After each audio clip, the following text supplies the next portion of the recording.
Tribuners dan sahabat Warta Kota, saya Leonardus Wical Zelena Arga, jurnalis Warta Kota.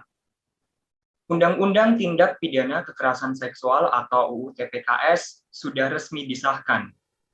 Undang-undang yang awalnya disahkan hanya sebagai rancangan undang-undang atau RUU TPKS dalam rapat paripurna DPR ke-19, masa sidang 4 tahun sidang 2021 hingga 2022, kini sudah disahkan dan ditandatangani oleh Presiden Republik Indonesia Joko Widodo bersama dengan Menteri Hukum dan HAM Yasona Hamunangan Lauli pada Senin 9 Mei 2022. UU TPKS tersebut dituangkan dalam Undang-Undang Nomor 12 Tahun 2022. Untuk membahas Undang-Undang TPKS saat ini sudah bergabung bersama dengan kita Wakil Ketua Lembaga Pelindungan Saksi dan Korban atau LPSK Antonius Wibowo. Selamat sore Bapak Anton. Selamat sore Mas Leon dan juga pendengar semua. Bagaimana Pak kabarnya, sehat Pak? Baik, kabarnya sehat. Internetnya aja nih yang kurang sehat, naik turun gitu ya. Oke, tidak masalah Pak. Semoga nanti selama kita ngobrol internetnya lancar ya Pak.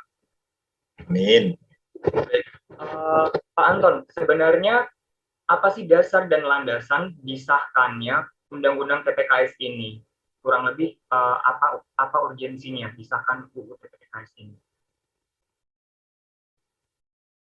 Baik, landasan dari disahkannya Undang-Undang TPKS ini antara lain adalah karena perundang-undangan yang ada sebelumnya itu dianggap belum cukup efektif di dalam mendukung pemberantasan atau penanggulangan pelaku tindak pidana kekerasan seksual, sekaligus juga dipandang sebagai belum cukup optimal di dalam memberikan perlindungan kepada korban, khususnya adalah pemulihan korban. Nah, sebagaimana kita ketahui, sebelum Undang-Undang 12 tahun 2022 ini ada, kita sudah punya beberapa undang-undang lain yang juga mengatur tentang tindak pidana kekerasan seksual.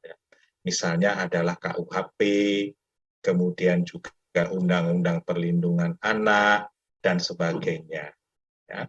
Tentu termasuk di situ adalah undang-undang mengenai perlindungan saksi dan korban. Nah, itulah kira-kira landasan dari pengesahan.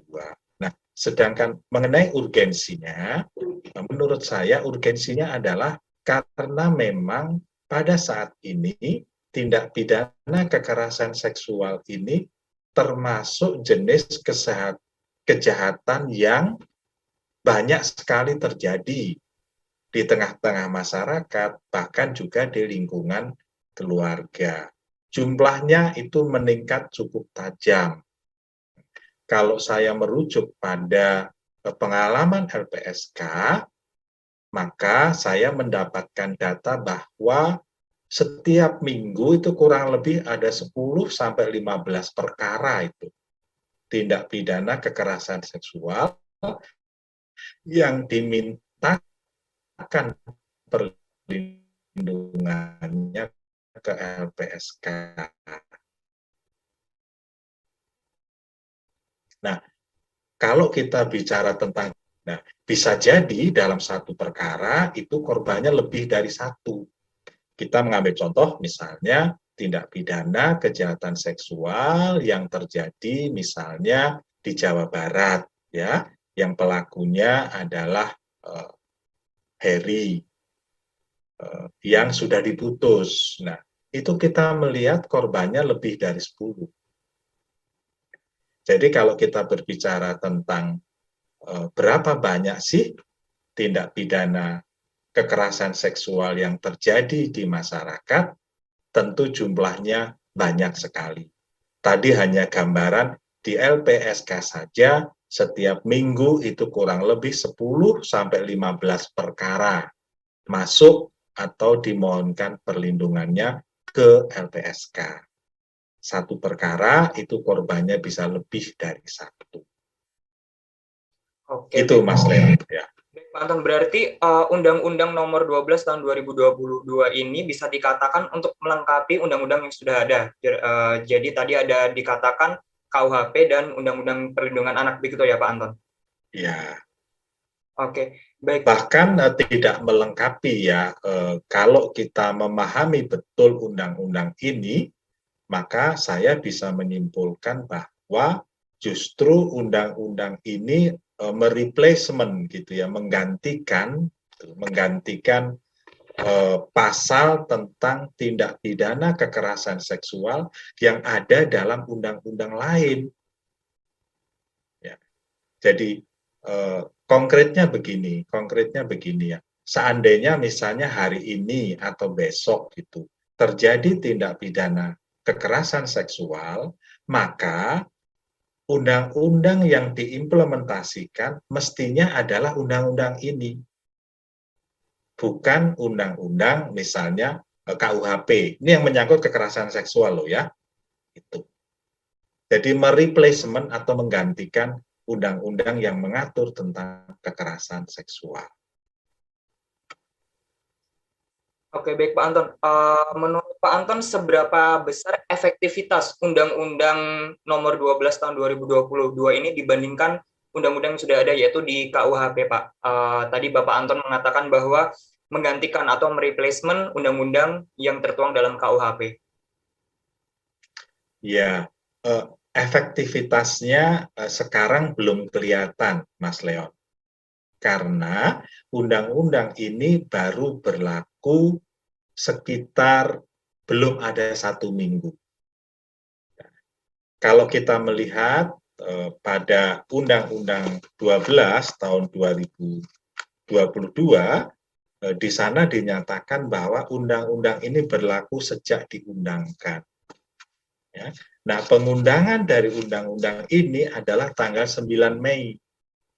Nah, sekarang baru tanggal 14 Mei. Jadi belum ada 1 minggu, tentu kita belum bisa mengukur efektivitasnya. Namun, kita patut optimis bahwa undang-undang ini nanti akan efektif. Kira-kira begitu, Mas Leon. Oke, berarti untuk KUHP sendiri apakah nantinya masih akan digunakan, Pak? Atau sekarang sudah mengacu pada Undang-Undang Nomor 12 Tahun 2022 ini, Pak?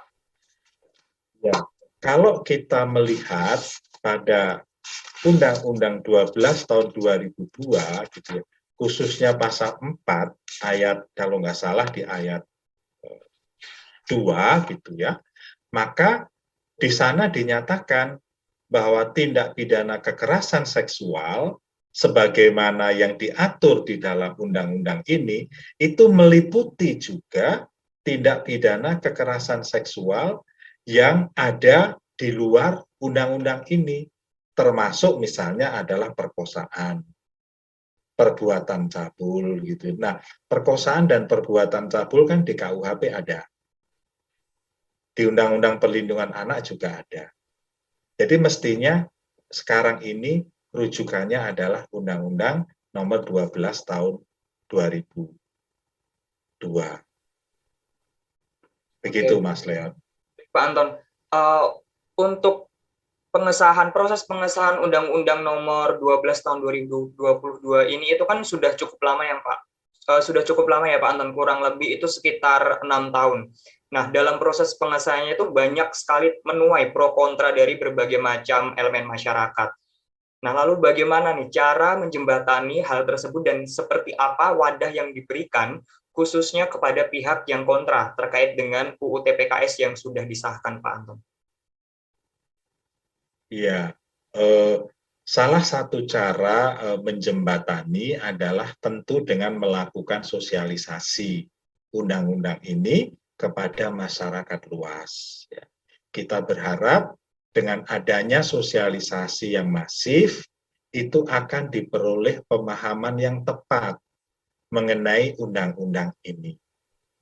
Nah, salah satu kontra atau alasan kontra terhadap undang-undang ini adalah berpendapat menunggu gitu ya pengesahan RUU KUHP gitu ya.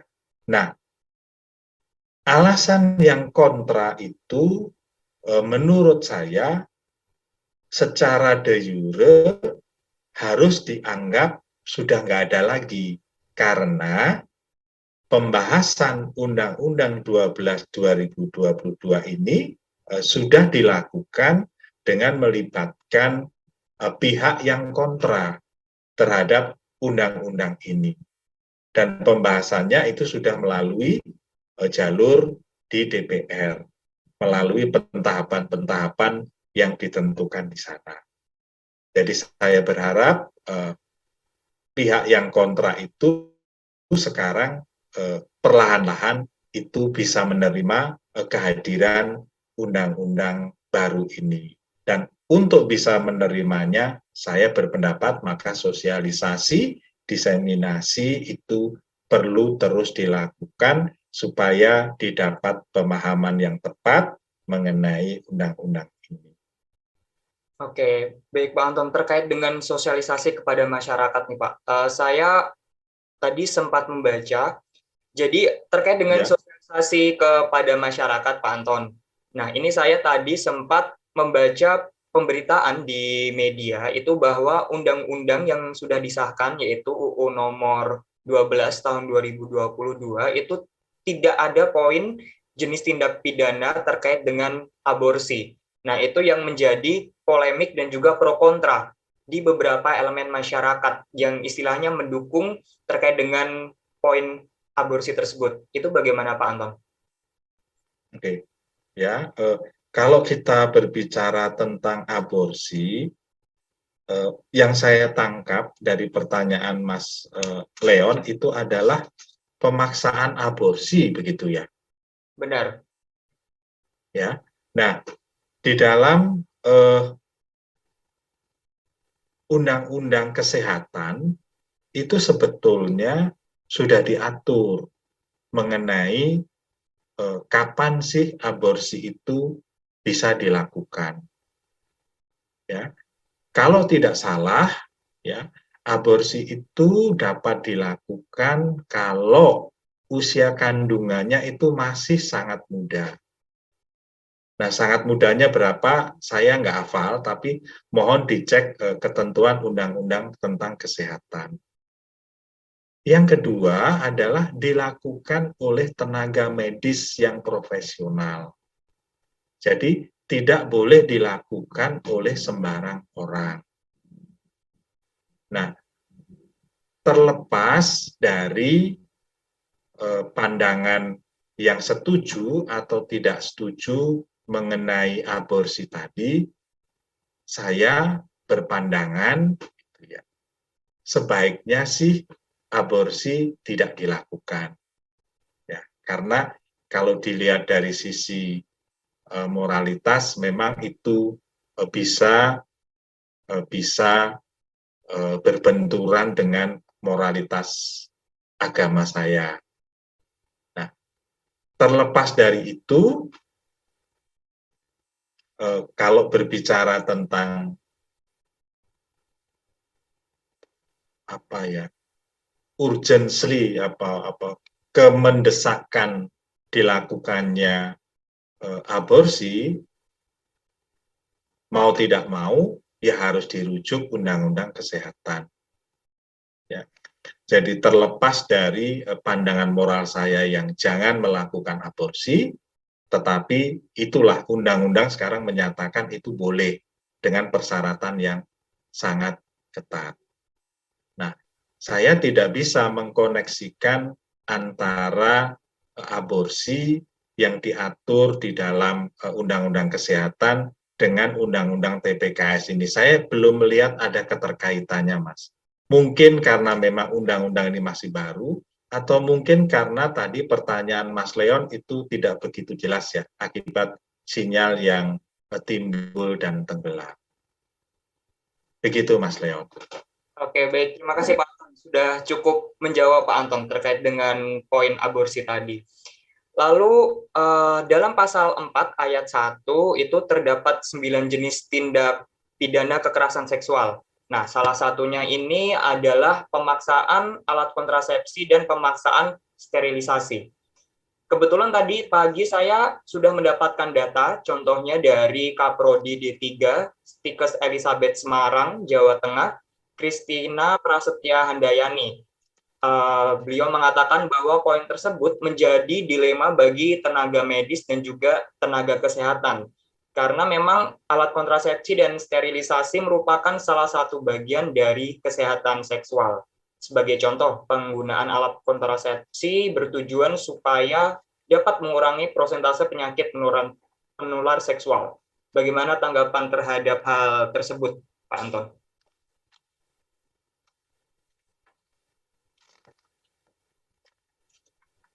Ya, pada kalimat awal dari Mas Leon jelas, tapi di belakang nggak begitu jelas. Saya hanya menangkap hubungannya dengan pemaksaan pemasangan alat kontrasepsi.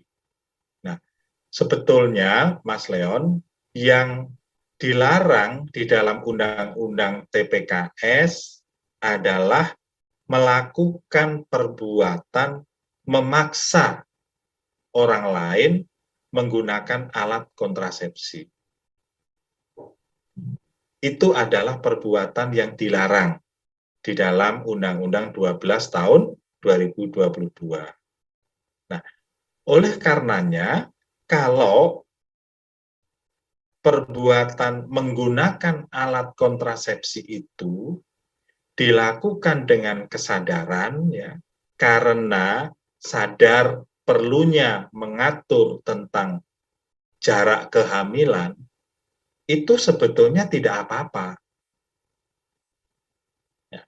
Yang dilarang adalah memaksa orang lain menggunakan alat kontrasepsi. Ya. Dan paksaannya ini bisa dengan kekerasan, bisa dengan ancaman kekerasan, bisa dengan penyesatan, penipuan, dan sebagainya. Itulah yang dilarang, Mas, di dalam delik yang namanya memaksa orang lain menggunakan alat kontrasepsi. Oleh karenanya, penggunaan alat kontrasepsi itu sejauh didasarkan pada kesadaran, itu nggak apa-apa, Mas.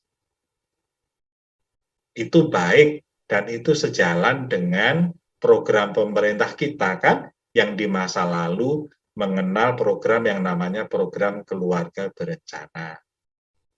Nah, saya melihat banyak juga keluarga-keluarga yang muda itu secara sadar karena pengen mengatur jarak kehamilan, mereka menggunakan alat kontrasepsi itu. Itu menurut saya boleh-boleh saja.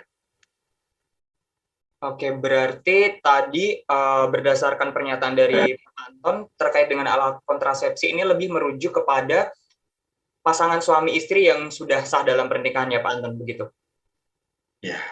Nah, banyak ditemukan nih Pak Anton, usia-usia muda itu banyak yang melakukan, mohon maaf namanya, seks bebas. Nah, apakah jenis tindak pidana pemaksaan alat kontrasepsi ini juga berlaku terhadap pasangan-pasangan usia muda yang memang belum sah dalam pernikahan, Pak Anton? Ya, kalau pemasangan alat kontrasepsi itu dilakukan secara paksaan, maka ini dilarang oleh Undang-Undang 12 tahun 2022. Ya. Dalam konteks yang tadi Mas Leon sampaikan, itu kalau itu terjadi, ya, jangan-jangan si wanita ini kemudian memang menjadi korban, selain dipaksa menggunakan alat kontrasepsi, juga kemudian menjadi korban eksploitasi seksual oleh pihak lainnya. Nah, ini dilarang oleh Undang-Undang Nomor 12 Tahun 2022. Oke, baik Pak Anton. Berarti memang untuk jenis tindak pidana terkait dengan pemaksaan alat kontrasepsi ini berarti tidak hanya berfokus pada pasangan yang sudah berumah tangga resmi dalam pernikahan, tapi juga usia-usia muda yang memang mohon maaf melakukan seks bebas, begitu ya Pak Anton?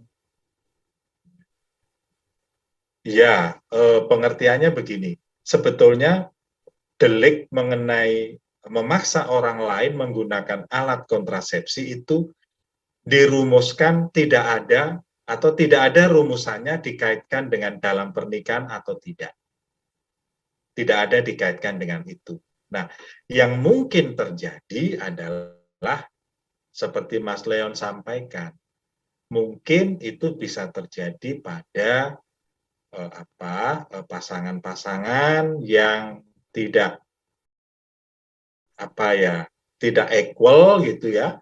Kemudian pihak wanitanya dipaksa untuk menggunakan alat kontrasepsi untuk mencegah kehamilan, dan kalau itu terjadi maka itu menjadi pintu masuk terjadinya kekerasan seksual yang lain, misalnya adalah eksploitasi seksual misalnya. Dan itu dua-duanya dilarang di dalam Undang-Undang 12 tahun 2022. Oke, baik Pak Anton. Pak Anton, dalam pasal dan ayat yang sama ada juga dituliskan bahwa salah satu tindak pidana kekerasan itu ada yang kekerasan seksual berbasis elektronik. Nah, banyak sekali nih Pak Anton konten-konten pornografi di media sosial seperti Twitter dan Facebook, di mana mereka seakan dijebak oleh pelaku dengan cara memasang HP atau kamera secara tersembunyi Pak Anton. Lalu disebarkan di kedua media sosial tersebut atau mungkin di media sosial yang lain.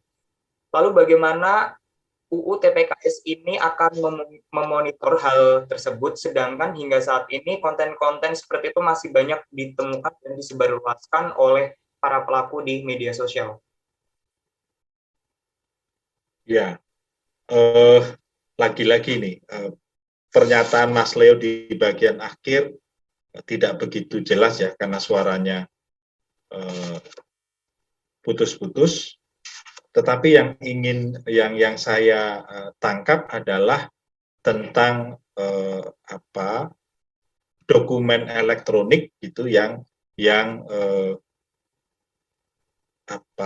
di-upload di dalam media sosial itu, kemudian bagaimana ininya, bagaimana meresponnya. Nah, ada dua hal yang ingin saya sampaikan. Ya. Pertama, kalau kita merujuk pada undang-undang ini, maka puji Tuhan, ya, undang-undang ini melahirkan norma hukum baru yang memberi hak kepada pemerintah untuk bisa menghapus konten itu. Ya. Namun, ya, penghapusan konten seperti itu, pelaksanaannya bagaimana, mekanismenya bagaimana, itu nanti masih akan diatur di dalam peraturan pelaksanaan lebih lanjut. Ya.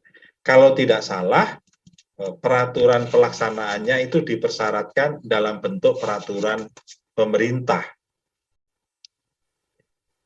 Saya tidak hafal persis ininya, pasalnya ada di pasal berapa, namun saya ingat betul bahwa undang-undang ini relatif maju karena tadi memberikan landasan hukum yang jelas kepada pemerintah untuk bisa istilahnya tadi menghapus atau menutup konten itu supaya tidak disalahgunakan lebih lanjut. Ya. Saya sedang mencoba membuka pasalnya, tapi belum ketemu. Tapi saya ingat betul itu ada di dalam bab mengenai perlindungan korban. Nah, kenapa itu dimunculkan di dalam bab tentang perlindungan korban? Ya karena kalau konten itu tidak segera dihapus, itu akan bisa digunakan lebih lanjut untuk melakukan kejahatan-kejahatan yang mirip atau yang sama dengan korban yang lain. Nah, ini ketemu ya. Pasalnya itu adalah pasal 46 dan pasal 47. Di sana dikatakan bahwa pemerintah pusat itu berwenang melakukan penghapusan dan atau pemutusan akses informasi elektronik dan atau dokumen elektronik yang bermuatan tindak pidana kekerasan seksual. Nah, ketentuan lebih lanjut mengenai bagaimana menghapus dan memutus akses itu akan diatur di dalam peraturan pemerintah. Oleh karena itu, tentu hal ini belum bisa diimplementasikan, Mas, untuk saat ini, karena masih menunggu peraturan pelaksanaannya. Namun kita patut syukuri itu, karena undang-undang ini melahirkan norma hukum tentang pemerintah itu, khususnya pemerintah pusat punya wewenang untuk melakukan penghapusan dan atau pemutusan. Oke, baik Pak Anton. Tadi dikatakan bahwa pemerintah pusat berwenang untuk menghapus konten-konten yang bermuatan tindak pidana kekerasan seksual. Nah, itu ke depannya nanti pemerintah akan otomatis menghapus konten tersebut atau pemerintah harus menunggu laporan dari korban terlebih dahulu baru dihapus. Bagaimana proses monitoring yang akan dilakukan oleh pemerintah? Tentu itu nanti akan menjadi bagian dari diskusi ketika merancang peraturan pemerintah. Pertanyaan yang saya ingat itu adalah atas dasar kewenangan pemerintah atau atas dasar permohonan korban. Kalau nggak salah pertanyaannya begitu. Nah, menurut pendapat saya, dua-duanya boleh. Ya, atas dasar kewenangan pemerintah juga boleh. Apa dasarnya? Dasarnya adalah untuk mencegah terjadinya tindak pidana lebih lanjut, ya, yang berasal dari itu akses informasi atau dokumen elektronik yang bermuatan tindak pidana kekerasan seksual itu.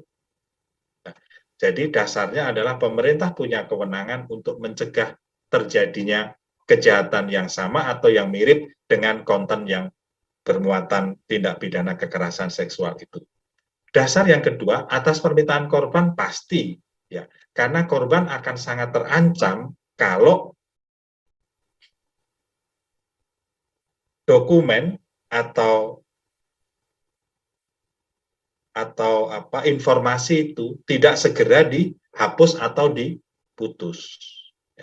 Jadi atas dasar siapa? Dua-duanya, Mas. Kewenangan pemerintah iya, permohonan korban juga iya. Oke, baik. Jadi berdasarkan pernyataan Pak Anton tadi, dapat dikatakan bahwa pemerintah nantinya akan terus memonitor, begitu ya Pak, memonitor semua media sosial, entah itu Facebook ataupun Twitter, terkait dengan ada nggak sih konten-konten yang bermuatan tindak pidana kekerasan seksual, seperti itu ya Pak Anton?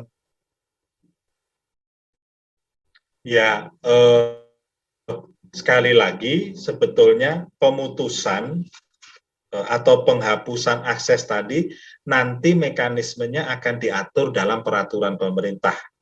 Ya. Dan saat ini peraturan pemerintahnya belum ada, Mas. Oleh karenanya, pertanyaan ini sifatnya diskusi saja, Mas.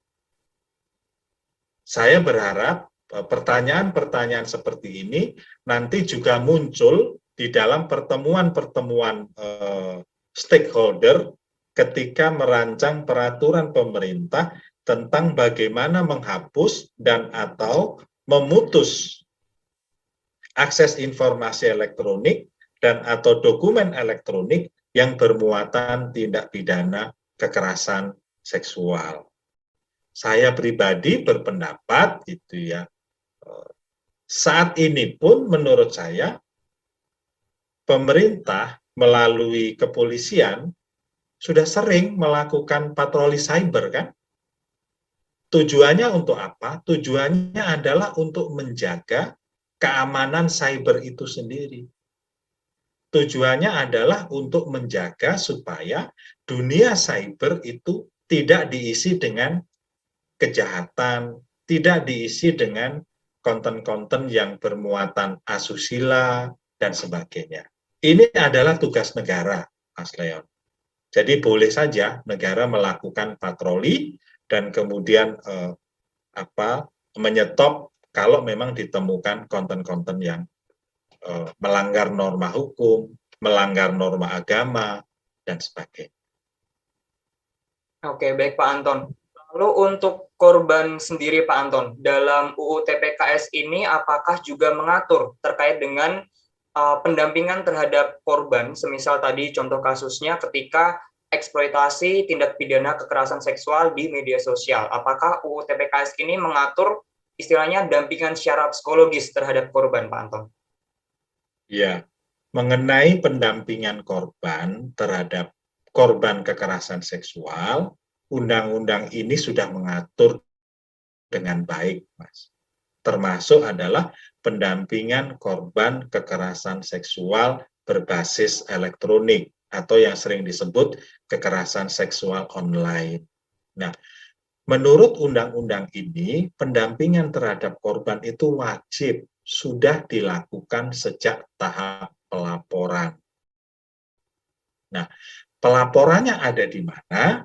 Pelaporan terjadinya tindak pidana kekerasan seksual berbasis online, itu pelaporannya boleh dilaporkan bukan hanya kepada polisi.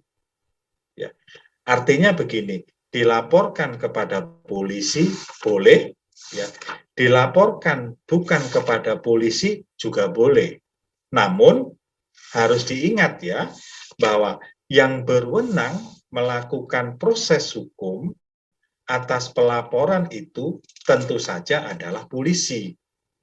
Nah, saya ambil contoh ya Mas Leo gitu ya, mengenai pelaporan katakanlah yang masuk ke selain ke polisi, ya, tetapi katakanlah masuk ke UPTD PPA atau masuk ke kementerian lembaga lain. Maka jika UPTD PPA dan atau kementerian lembaga lain itu menerima laporan tentang terjadinya kekerasan seksual, termasuk kekerasan seksual berbasis online, mereka perlu menerima laporan itu dan kemudian meneruskannya ke kepolisian. Nah, kementerian lembaga dan atau juga kepolisian yang menerima pelaporan tentang terjadinya tindak pidana kekerasan seksual tadi, termasuk kekerasan seksual berbasis online, itu wajib melakukan pendampingan terhadap orang yang melapor itu atau korban itu. Oke, baik. Tadi dikatakan bahwa untuk laporan dari masyarakat itu dapat dilakukan kepada pihak kepolisian. Itu artinya pihak kepolisian sendiri apakah sudah disosialisasikan terkait dengan UU TPKS ini, Pak Anton? Iya, saya percaya sosialisasi terhadap rekan-rekan kepolisian mengenai Undang-Undang TPKS ini sudah dilakukan. Ya. Baik itu atas inisiatif sendiri maupun atas ajakan dari kementerian lembaga lain yang berkaitan dengan tugas mengimplementasikan Undang-Undang TPKS ini. Poinnya di situ, Mas. Oke, baik. Hanya saja mungkin sosialisasinya belum mengcover sampai di bawah ya, mungkin baru di level-level tertentu. Itu yang kita harapkan adalah sosialisasi undang-undang ini itu akan sampai pada semua lapisan masyarakat, semua lapisan kepolisian, baik di tingkat pusat sampai ke Polsek, Polres, juga semua kejaksaan dari tingkat Kejaksaan Agung sampai Kejaksaan Negeri, demikian juga pengadilan dari Mahkamah Agung sampai ke pengadilan negeri. Oke, baik Pak Anton. Sudah bisa mendengar suara saya kembali Pak Anton? Sekarang sudah. Oke, baik. Untuk pertanyaan selanjutnya Pak Anton. Jadi kan bulan lalu nih sempat ramai kasus pelecehan seksual di Universitas Riau di Pekanbaru, di mana kasus tersebut terdakwa pelaku kekerasan seksual atas nama Syarif Harto itu divonis bebas oleh Pengadilan Negeri Pekanbaru. Hal tersebut menuai gelombang protes dari kalangan mahasiswa dan juga perempuan di Riau. Nah, lalu bagaimana UU TPKS ini memonitoring hal-hal terkait dengan keadilan saat ditemukan kasus pelecehan seksual seperti itu, Pak Anton? Ya, saya coba ingat ya, sepertinya ditanyakan tentang perkara yang ada di Riau. Nah, pandangan saya begini, pada perkara yang sama atau mirip yang terjadi di tempat lain, kepada terdakwa itu dijatuhi hukuman. Kalau nggak salah, kita bisa compare ke perkara yang terjadi di Lampung misalnya. Nah, kenapa bisa terjadi perbedaan putusan antara pengadilan yang satu dengan yang lain? Ya itu wajar. Karena apa? Karena hakimnya juga berbeda. Ya. Perkara tepatnya bisa jadi juga berbeda. Maka yang bisa kita lakukan terhadap perkara seperti itu adalah mendorong jaksa untuk melakukan banding tentu saja. Ya. Karena dalam sistem hukum acara pidana kita memang dikenal upaya hukum yang namanya banding. Kalau perkara itu tentu saja undang-undang TPKS ini tidak bisa ya diberlakukan pada perkara. Mengapa? Tadi saya sampaikan Undang-Undang Mei 2022. Nah, perkara yang di Riau itu terjadinya adalah sebelum 9 Mei 2022 bahkan sudah diputus. Ya, maka menurut pendapat saya undang-undang ini tidak bisa diterapkan pada perkara itu. Apa yang bisa dilakukan oleh kita dalam rangka mencapai keadilan untuk korban tentu saja adalah mengupayakan untuk mengajukan banding. Begitu Mas Leo.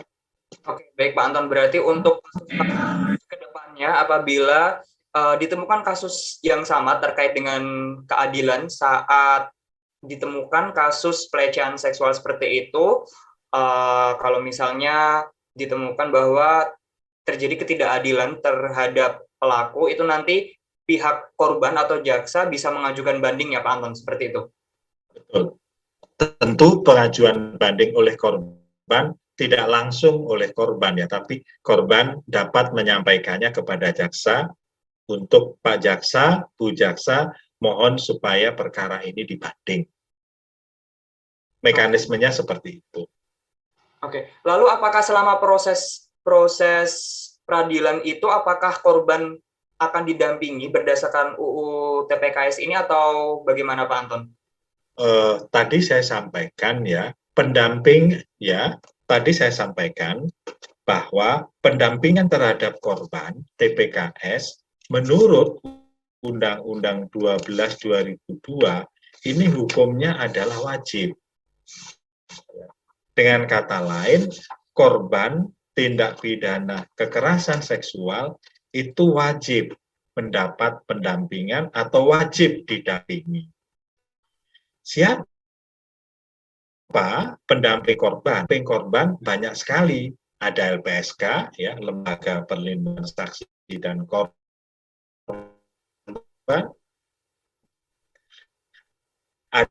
Ada juga kementerian lembaga lain, misalnya ya UPTDPA ya, di bawah, kemudian juga pendamping korban dari misalnya tenaga kesejahteraan sosial yang menginduk ke Kementerian Sosial, korban tindak pidana 2022 ini didampingi oleh pendamping. Oke, baik. Terima kasih Pak Anton. Pertanyaan terakhir Pak Anton. Mungkin ada informasi atau pesan kepada Tribuners dan sahabat Warta Kota juga masyarakat umum terkait dengan Undang-Undang Tindak Pidana Kekerasan Seksual. Silakan Pak Anton. Oke, pesan saya LPSK kepada masyarakat umum tentu saja adalah mari kita bersama-sama dengan jalan kita sendiri-sendiri memahami undang-undang ini secara komprehensif. Ya. Bagi masyarakat yang dalam tanda kutip berpendidikan, ya, bisa mulai membaca sendiri undang-undang ini supaya mendapatkan pemahaman yang menyeluruh. Oke, kepada Tribuners dan juga sahabat Warta Kota adalah mari kita bersama-sama menyambut gembira kelahiran undang-undang ini, dan mari kita bersama-sama dengan cara kita sendiri-sendiri mencari pemahaman yang pas mengenai undang-undang ini. Kepada teman-teman media, saya mengajak untuk mari mengambil peran di dalam mensosialisasikan undang-undang ini, supaya undang-undang ini dipahami secara meluas oleh anggota masyarakat kita. Dengan pemahaman yang harapan saya, undang-undang ini menjadi semakin mudah untuk diimplementasikan. Begitu Mas Leo. Baik. Terima kasih Pak Anton atas pesan dan informasi untuk Tribuners dan sahabat Warta Kota.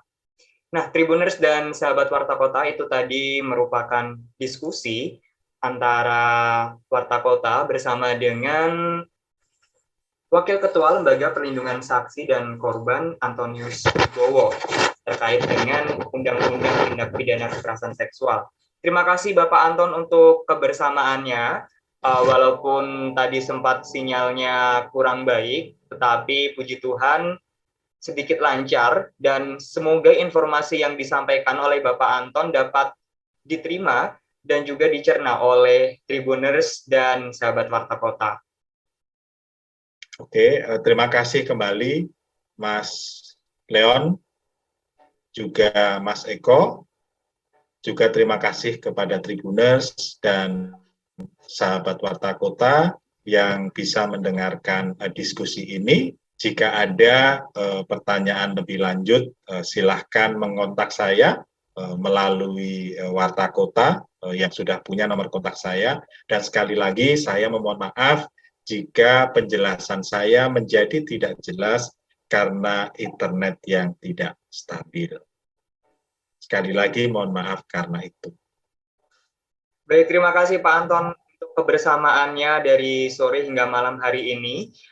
Pesan saya terakhir kepada Tribuners dan sahabat Warta Kota, kekerasan seksual dapat terjadi kepada siapa saja, di mana saja, dan kapan saja.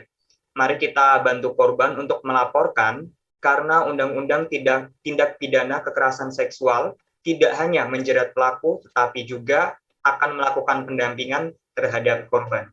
Saya Leonardus Wical Zelena Arga, pamit undur diri. Terima kasih, selamat malam, dan salam sehat semuanya. Jangan lupa subscribe ya.